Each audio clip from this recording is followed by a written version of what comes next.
இருக்கணும்டா ஐயா. அந்த மரத்துல வாகை கூட இடம் இருக்கணும்டா ஐயா. இருக்குதா இல்லடாப்பா? இருக்குதுங்க. இருக்குதா?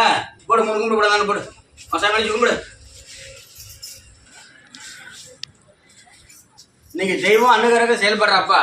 இன்னைக்கு வந்துட்டு மண் இருக்கு, மனை இருக்கு, பொண்ணு இருக்கு, பொருள் இருக்கு, எல்லாம் இருக்குடா ஐயா. எனக்கு எல்லாம் கொடுத்து நீ எனக்கு ஏன்டா இன்னும் ஒரு காரணத்தை கையில குழந்தைன்னு தரல அப்படின்னு ஒரு காரணம் உன் மனத்தோட பதவியமா ஓடிட்டு இருக்கடா ஐயா. இருக்குதா இல்லடாப்பா? ஒரு மனை கொடுக்கடாப்பா. எப்ப அது மட்டும் இல்ல, நான் போகாத கோவில போகாத சாமிடா, இன்னும் எல்லாத்துக்குமே மடி ஏந்தி பிரச்சனை கேட்டு பார்த்தாண்டாப்பா. எனக்கு யாருமே மடிப்பிச்சை கூடாப்பா.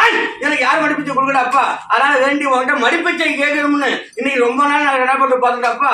ஆனா இருந்தாலும் இன்னைக்கு தானே உண்மைச்சனை கிடைச்சது. அதனால உன் மனைகிட்ட நான் தேடி வந்திருக்கேன்டாப்பா. ஆமா நான் ஏடாப்பா கும்பிட்றான்.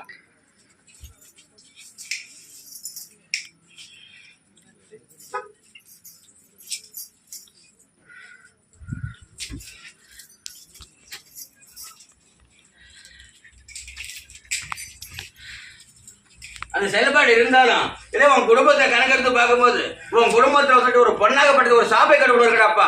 இந்த சாப்பை கடை காரணமாக உன் கொத்து வர்க்கத்துல கணக்கெடுத்து பார்க்கும்போது எல்லா வர்க்கத்தையும் சோழந்தாண்டு ஒரு வருஷம் விமோச்சனம் கிளம்ப இருக்கடாப்பா. புரியுதா? அந்த பொண்ணோட சாப்பை விமோச்சனம் பண்ணாக்க உனக்கு ஒரு அழகான பிள்ளை ஒரு வர்க்கம் ஒன்று உண்டாப்பா. 1-2 வர்க்கம் உனக்கு உண்டுடாப்பா. புரியுதா? ஆனா நீ உன் வர்க்கம் கணக்கெடுத்து பார்க்கும்போது நீ இருந்த இடம் உனக்கு ஒண்ணு, நீ வந்து அமைஞ்சர் கடை ஒண்ணு இருக்கும்டாப்பா. இருக்குதா கேடாப்பா?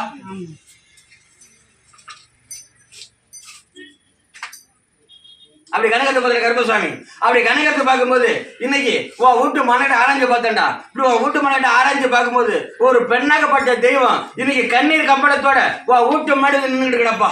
ஒரு பெண்ணாகப்படுது கண்ணீர் கம்பளத்தோட வீட்டு மாடி நின்றுட்டு கிடப்பா.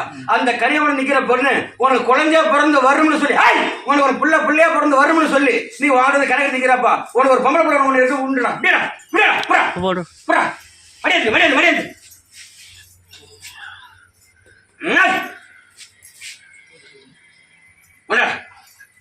போடு, முன்னுக்கு போடு, போடு.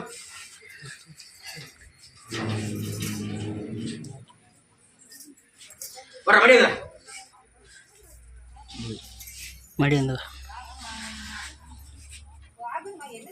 வடா வடாங்க வடா. உனக்கு 10 வருஷம் தான் நாள்ல. புரியுதா? இந்த மனைவி நீ புள்ளோட வருவேன். புரியுதா? என் மனைவி புள்ளோட வருவேன். புள்ளோட வரும்போது புரியுதா, எனக்கு வந்துட்டு எனக்கு பூசை கொடுக்கணும். சரியா? எனக்கு வந்துட்டு 30 நீ கொடுக்கணும். சரியா? உனக்கு புள்ளோட நான் கொடுத்துட்டேன். எனக்கு 30 நீ கொடுக்கணும். சரியா? தொழிற்சாலை போகிற செயல்பாடு போட்டி போறாம செயல்பாடெல்லாம் கொடுத்து பார்த்தானுவோ. புரியுதா? அதையும் மீறி நீ ஒரு தொழிற்சாலை பண்ணிட்டு இருக்க. ஆனா இருந்தாலும் என் நம்பி ஒரு கருத்து இருக்கிறான். புரியுதா? என் நம்பி ஒரு கருத்து எடுத்துட்டு இருக்கான். அதனால வேண்டி எனக்கு உமாச்சனம் கிடைக்கணும். புரியுதா? இதே ஒரு செயல்பாடு பண்ணணும். 4 பேரை கேவலப்படுத்த முன்னாடி நான் வாழ்ந்து காட்டணும். அப்படி அப்படி நிக்கிறா. புரியுதா? உன கடி காப்பாத்தா. புரியுதா? உன கடி காப்பாட அப்படியா? இத புறா உன் கரமடி கட்டி வெளியே போடுறா. போடா காப்பாட போட.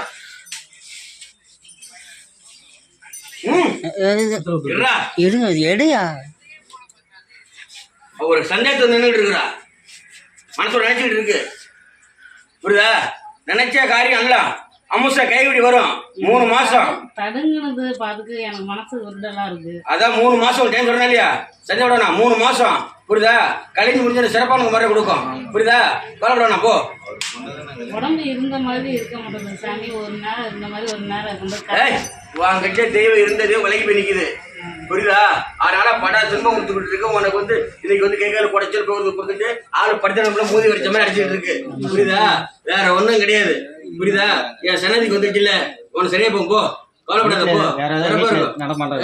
இந்த மினி இருக்கு, சேட்டை இருக்கு, பேர் விட சும்மா உன் மண்டை எல்லாம் கிடையாது. உன் மாடு தெய்வம் பிடிச்சவ. புரியுதா? உன் மண்டை அவன் குலதெய்வம் குடி கொண்டு இருக்குது. புரியுதா?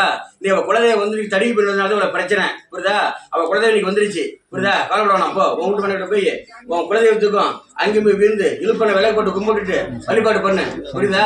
அதுக்கப்புறம் 30 மணிக்கு நான் ஒரு மருந்து தரேன். மருந்து சாப்பிடு. ஒரு குழந்தை விட்டு போ.